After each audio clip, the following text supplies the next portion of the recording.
Doors is a fun game, there's no doubt about that.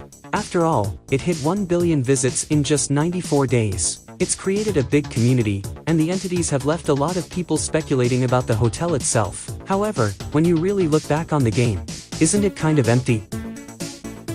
Hello everyone, welcome to my video. Today we'll be discussing Doors as a whole. As the name suggests, Doors has, well, a lot of doors. 100 to be exact. This means that there are 100 rooms to explore. However, when you think about it, most of these rooms are fairly empty. Checking through the drawers becomes monotonous after a while, so after completing the game, you don't find yourself on the edge anymore. The variations of the empty rooms don't help much either. Don't get me wrong, they are creative and at least a bit more interesting, but like the boring rooms, they also get boring after completing the game. Not to mention that they often get annoying.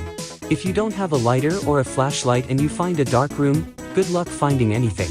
I don't know if it's just me, but in dark rooms I literally can't see a thing. Sometimes I get stuck in the rooms where you search for the lever because I can't see my way out. Although, I would be stupid if I didn't mention the few entities that show up to partially break the boredom. Rush is probably the most common, and I will admit that, combined with hide, they do keep me on my toes a little. Same thing can be said for Screech, but it just makes me hate dark rooms even more. Timothy sucks, I don't think I need to elaborate on that one. He's pretty rare too, so I just don't even think about him much. Since Rush is fairly slow, Jack is just annoying. All this stuff adds up to create a fairly interesting experience the first time round that quickly diminishes after completing the game even once. However, the guaranteed rooms are definitely the highlight. If you don't know what I mean, I'm talking about the seek chases in rooms 30 to 40 and 80 to 90, and the figure chases in rooms 50 and 100. These are by far the most interesting parts of the game. Since Doors is a fairly slowly paced horror game, the fast nature of these chases shakes up the gameplay.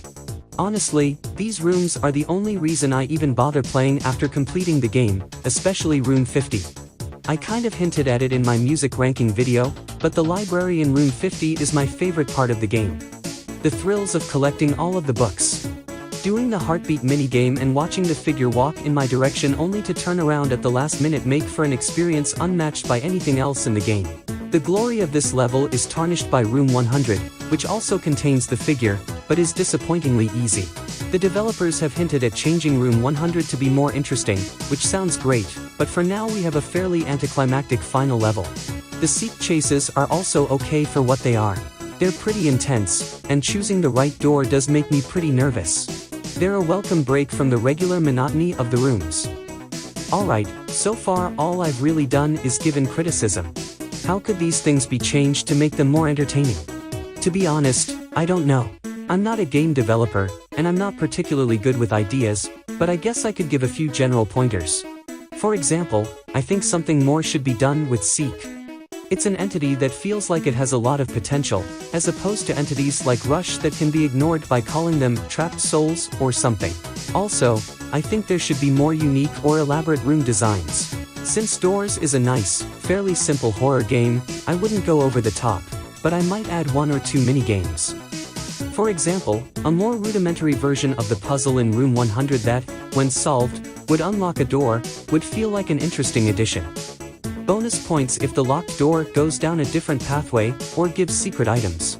Same thing could be said for the Find a Lever minigame. Finally, I'd add some small details easy to miss, or some rare events that make replaying the game more tempting. Maybe make 1 in 100 broken doors openable, or have a bookshelf appear early in the game that you could take a book from to save time in room 50. Anyway, that's all I have for today's video. If you've gotten this far, you probably enjoyed it, so feel free to subscribe. I'll see you all next time.